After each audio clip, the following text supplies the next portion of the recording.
Purposely. Your life, God's purpose. Listen at onpurposely.com.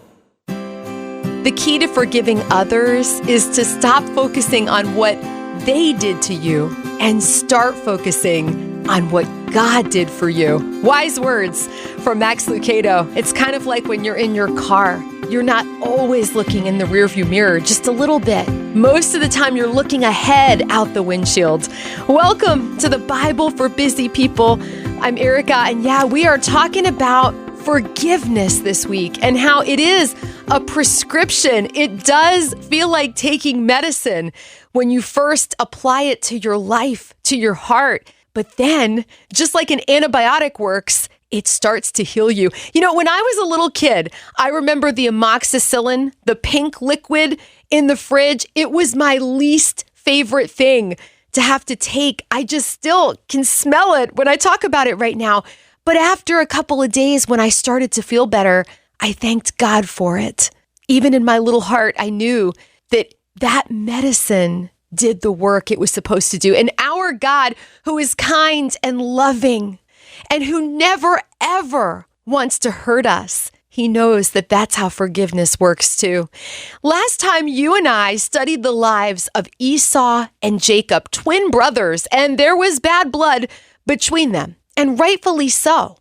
And I want to just take a second here to say that if you are having to forgive somebody, and even when I say those words, I know that you may see a face in your mind, and I understand that. Been there. Just recently really forgave somebody. But you know what? Forgiving somebody does not mean they get off the hook. It means you put them on God's hook. You trust the Lord to let him deal with the infraction, the thing that was done against you, and he will. I have seen the Lord do this in my life. If we surrender the thing that hurts us, if we take the medicine and forgive that person willfully every day, even if you stamp your feet the first few times, you say, I forgive them, through clenched fists, through teeth that are gritted. It doesn't matter how you start the process. The key is to start. Put them on God's hook. I heard that recently, and I haven't been able to forget it. Well, we're going to dive back into the story of Jacob and Esau, these two brothers who chose to forgive each other. Really, it was Esau forgiving Jacob for deceiving him and stealing his birthright in a very deceptive way years before. When they met again, they embraced one another, and it was beautiful. Jacob, I think, from reading the Bible, was a little afraid that Esau might kill him and his wives and his children and his livestock. But instead, Jacob sent a messenger ahead with gifts of livestock saying, hey, I mean you no harm anymore. Can we put this past us? Without actually saying those words. And of course, as we shared last time, they reunited, they reconciled with one another. And I have to believe that God smiled in those moments. So let's pick up the story now in Genesis chapter 33, verse 11. This is Jacob speaking now after they've wept and embraced. Please take this gift I have brought you, for God has been very gracious to me.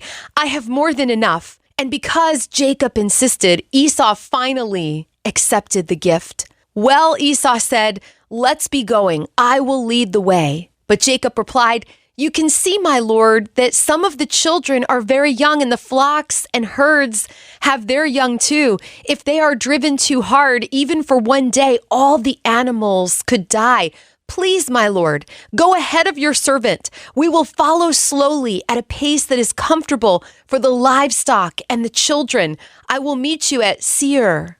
All right, Esau said, but at least let me assign some of my men to guide and protect you. Jacob responded, that's not necessary. It's enough that you've received me warmly, my lord.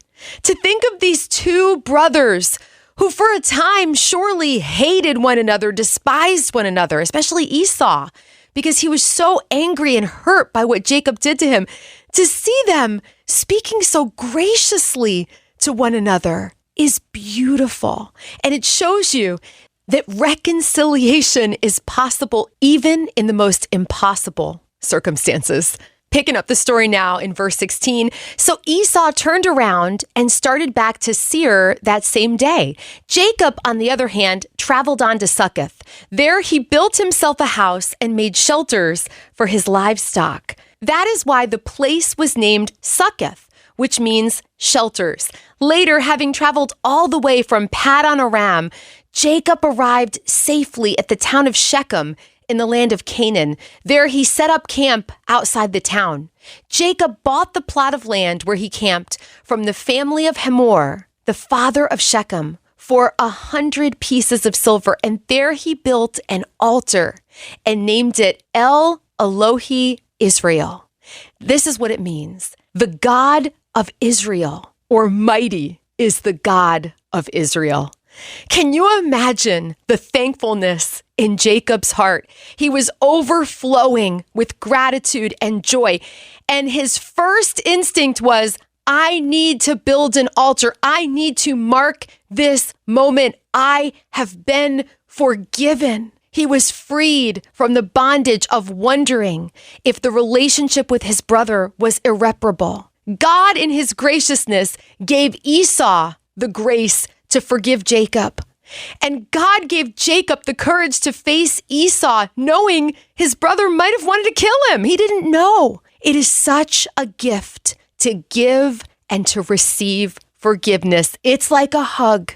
It works both ways. And I don't mean to make light of what you're going through, because I know that you are wrestling with something very heavy that somebody has done to you. I know that you're listening and you're going, I want to forgive. I don't know how.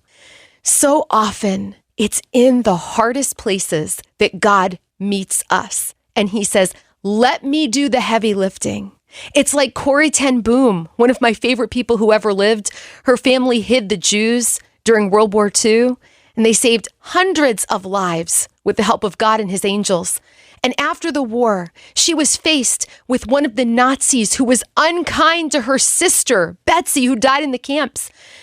And the man was asking for her forgiveness at this place where she was speaking. And in those seconds, she was like, God, how can I? And she felt that he was saying, just put your hand out. And Corrie did. And God did the rest. He infused her with the strength that she needed to forgive a Nazi. And he will do the same for you.